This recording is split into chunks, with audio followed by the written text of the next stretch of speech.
और अब आपको सीधा लिए चलते हैं फिक्की की 93वीं वार्षिक बैठक को प्रधानमंत्री नरेंद्र मोदी संबोधित कर रहे हैं। साथियों, आत्मनिर्भर भारत अभियान भारत में क्वालिटी प्रोडक्ट्स बनाने और भारतीय इंडस्ट्री को और ज्यादा कॉम्पिटिटिव बनाने का भी माध्यम है।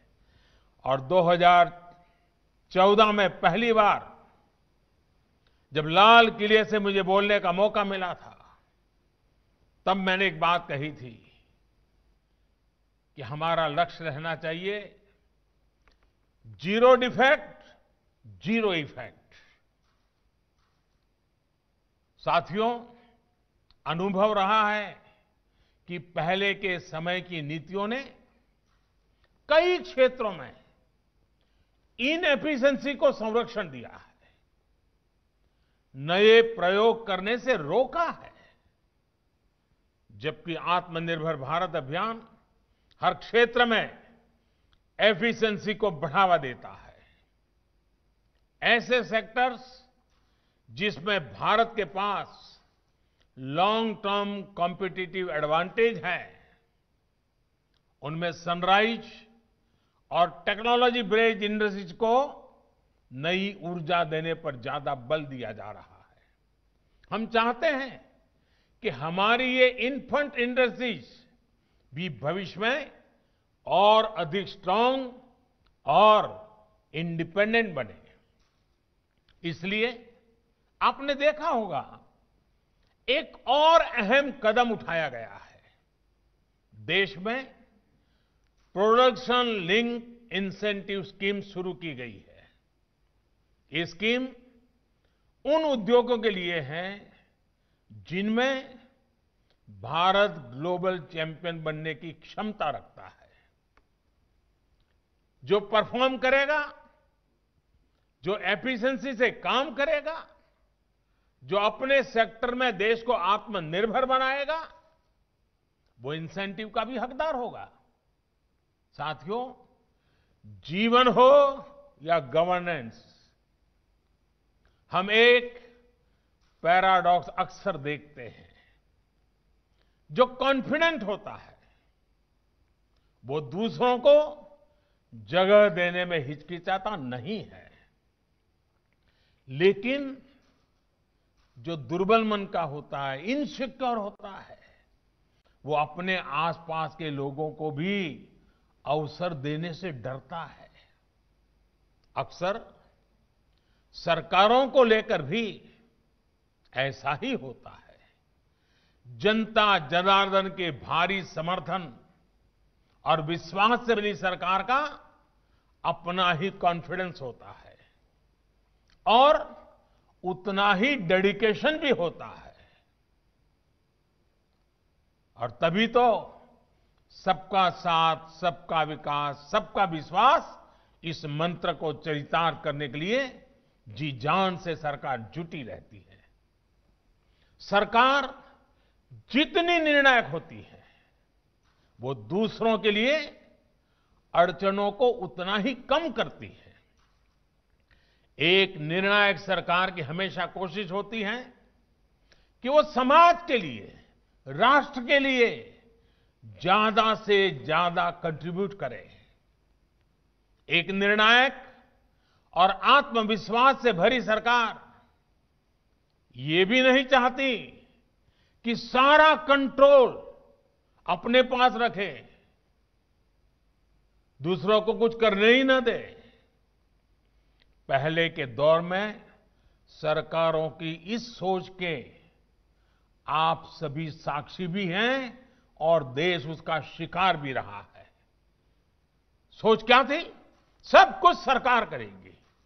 घड़ी बनानी हो तो सरकार बनाती थी, स्कूटर बनाना हो सरकार बनाती थी, टीवी बनाना ना हो तो सरकार बनाती थी, यहां तक कि ब्रेड और केक भी सरकार ही बनाती थी। हमने देखा है इस अप्रोच ने कितनी दुर्दशा की है।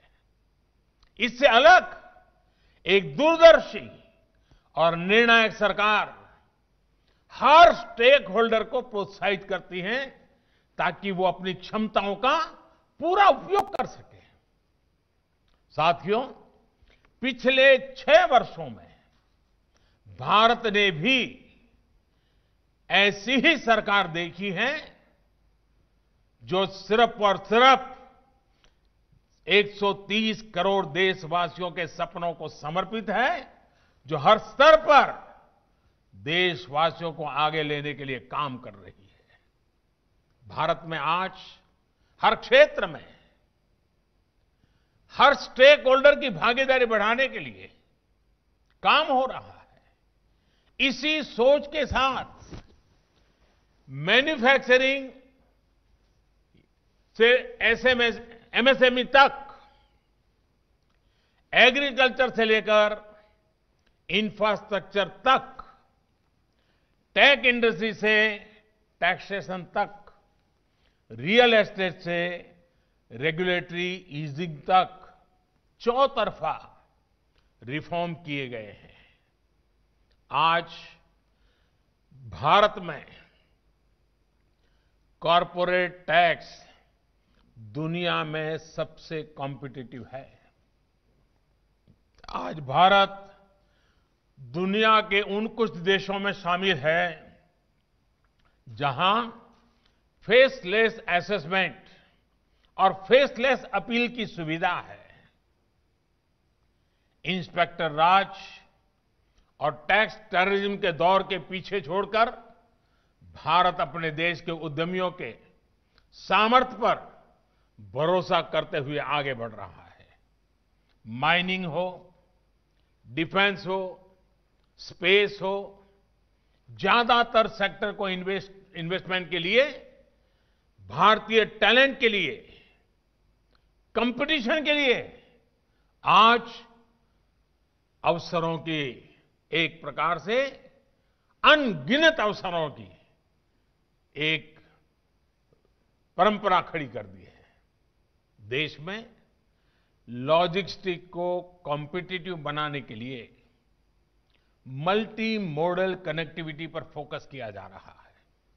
साथियों, एक वाइब्रेंट इकोनॉमी में जब एक सेक्टर ग्रो करता है तो उसका सीधा प्रभाव दूसरे सेक्टरों पर भी होता है।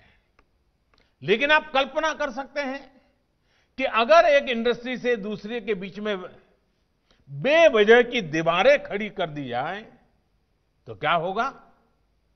तब कोई इंडस्ट्री उतनी तेजी से ग्रो नहीं कर पाएगी जितनी की उसमें ताकत है, जिसका तो करना चाहिए।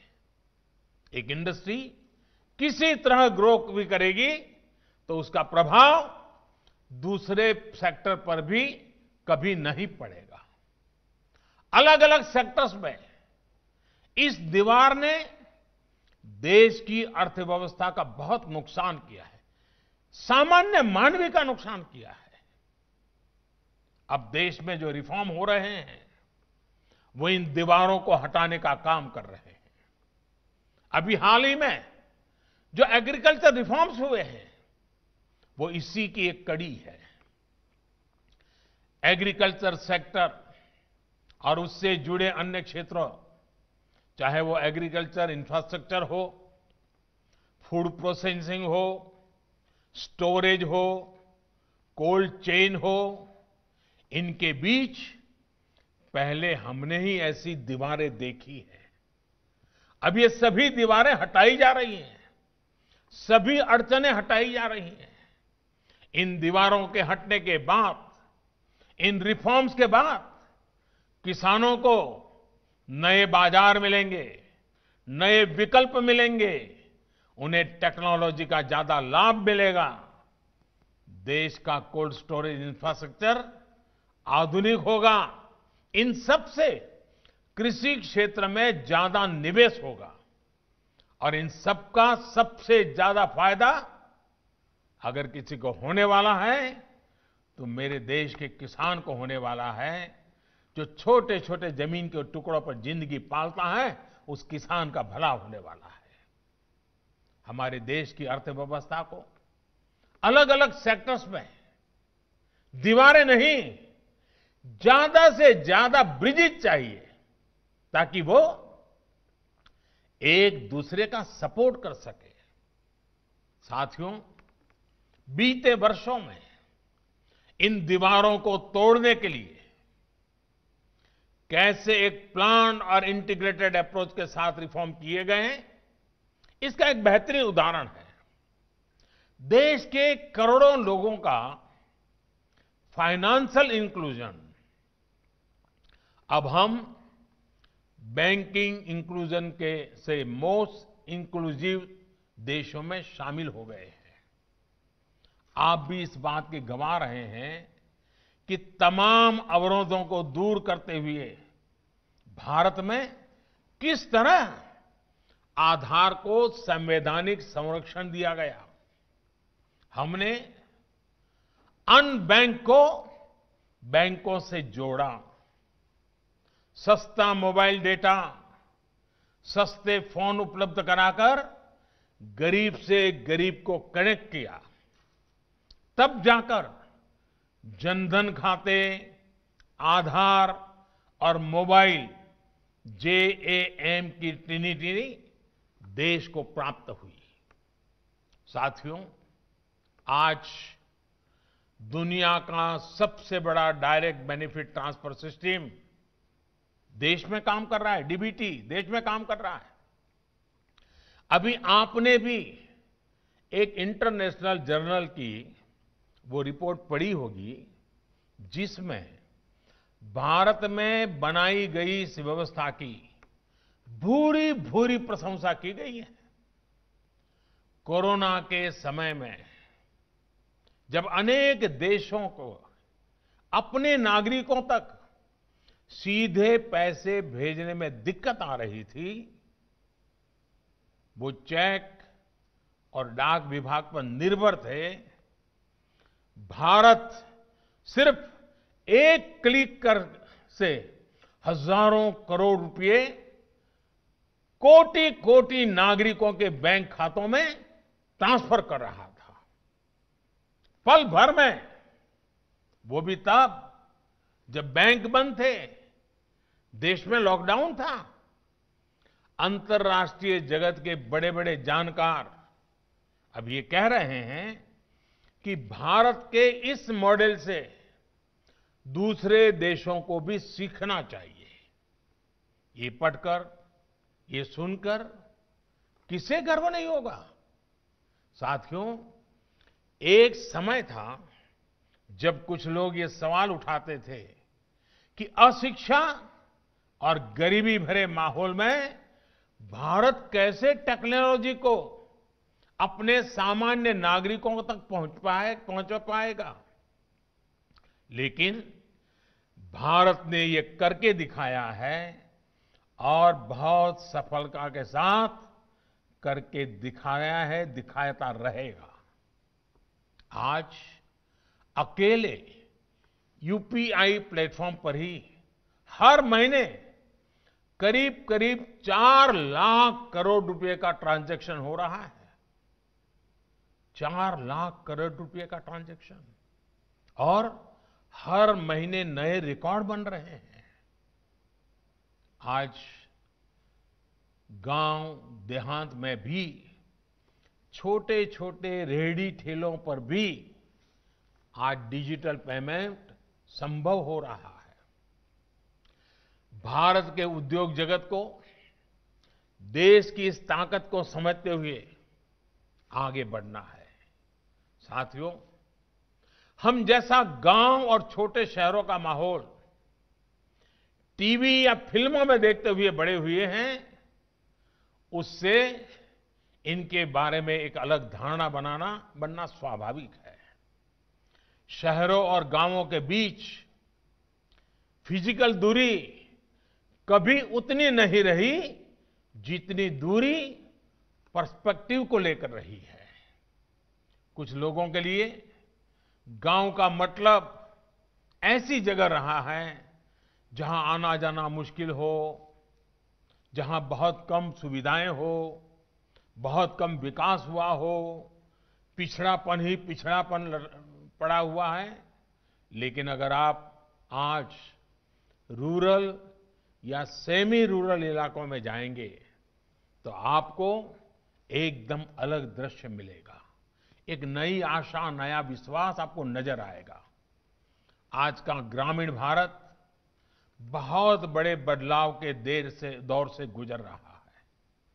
क्या आप जानते हैं कि रूरल इंडिया में एक्टिव इंटरनेट यूजर्स की संख्या शहरों से ज्यादा हो चुकी है? क्या आप जानते हैं कि भारत के आधे से ज्यादा स्टार्टअप्स हमारे टियर 2, टियर 3 शहरों में हैं? प्रधानमंत्री ग्रामीण सड़क योजना से देश की लगभग 98% बस्तियां सड़कों से जुड़ चुकी हैं। कहने का मतलब ये कि गांव के लोग अब बाजार, स्कूल, अस्पताल और दूसरी सुविधाओं से तेजी से जुड़ रहे हैं। गांव में रहने वालों की आकांक्षा बढ़ रही है। वो सोशियो इकोनॉमिक मोबिलिटी चाहते हैं। सरकार अपनी तरफ से इन्हीं आकांक्षाओं की पूर्ति करने में जुटी है। अब जैसे हाल में लॉन्च की गई पीएम वाणी योजना, उस पीएम वाणी योजना को ले लीजिए। इस योजना के तहत देश भर में सार्वजनिक वाईफाई हॉटस्पॉट का नेटवर्क तैयार किया जाएगा। इससे गांव-गांव में कनेक्टिविटी का व्यापक विस्तार होगा। मेरा तमाम उद्यमियों से आग्रह रहेगा कि इस अवसर का उपयोग करते हुए रूरल और सेमी रूरल क्षेत्रों में बेहतर कनेक्टिविटी के प्रयासों में भागीदार बने। ये निश्चित है कि 21वीं सदी के भारत की ग्रोथ को गांव और छोटे शहर ही सपोर्ट करने वाले हैं। इसलिए आप जैसे एंटरप्रेन्योर्स को गांव और छोटे शहरों में इन्वेस्टमेंट का मौका बिल्कुल नहीं गंवाना चाहिए। आपके द्वारा किया गया इन्वेस्टमेंट हमारे गांवों में रहने वाले भाई बहनों के लिए, हमारे एग्रीकल्चर सेक्टर के लिए संभावनाओं के नए द्वार खोलेगा। साथियों, देश के एग्रीकल्चर सेक्टर की और उस सेक्टर को मजबूत करने के लिए बीते वर्षों में भारत में तेजी से काम किए गए हैं। आज भारत का एग्रीकल्चर सेक्टर पहले से कहीं अधिक वाइब्रेंट हुआ है। आज भारत के किसानों के पास अपनी फसल मंडियों के साथ ही बाहर भी बेचने का विकल्प है। आज भारत में मंडियों का आधुनिकीकरण तो हो ही रहा है। किसानों को डिजिटल प्लेटफॉर्म पर फसल खरीदने बेचने का भी विकल्प दिया है।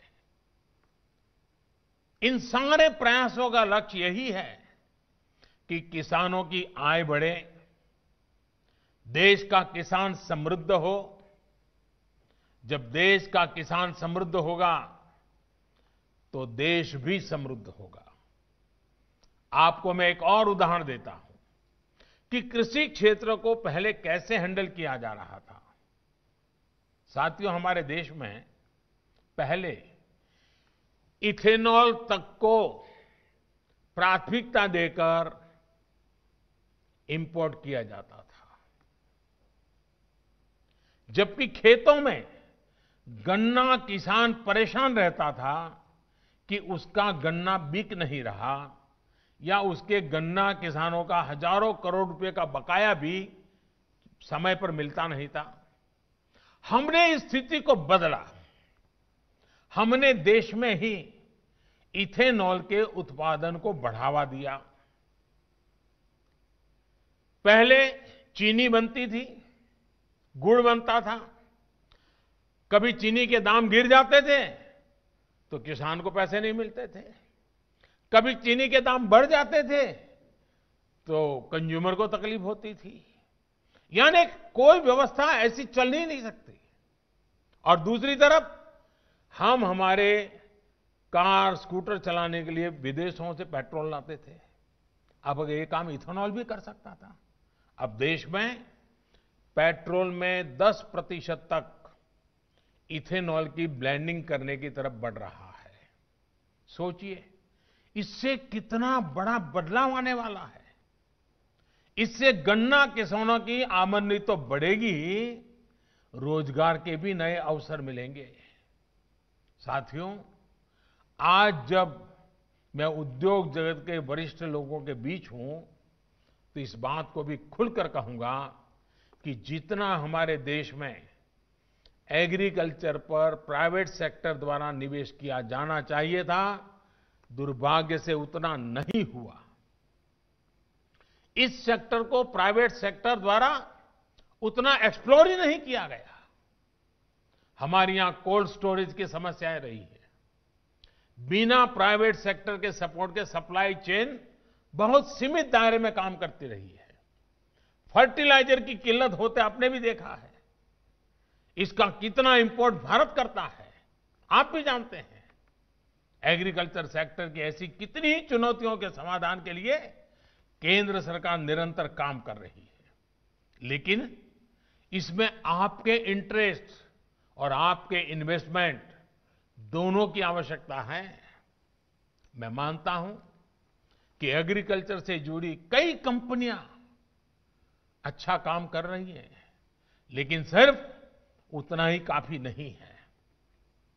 फसलें उगाने वाले किसानों को, फल सब्जियां उगाने वाले किसानों को जितना आधुनिक टेक्नोलॉजी का, आधुनिक व्यापार और उद्योग के तौर तरीके का जितना सपोर्ट मिलेगा, उनकी जरूरतों को देखते हुए जितना हम इन्वेस्ट करेंगे, उतना ही हमारे देश के किसानों का, फसलों का नुकसान कम होगा, उतनी ही उनकी आय बढ़ेगी।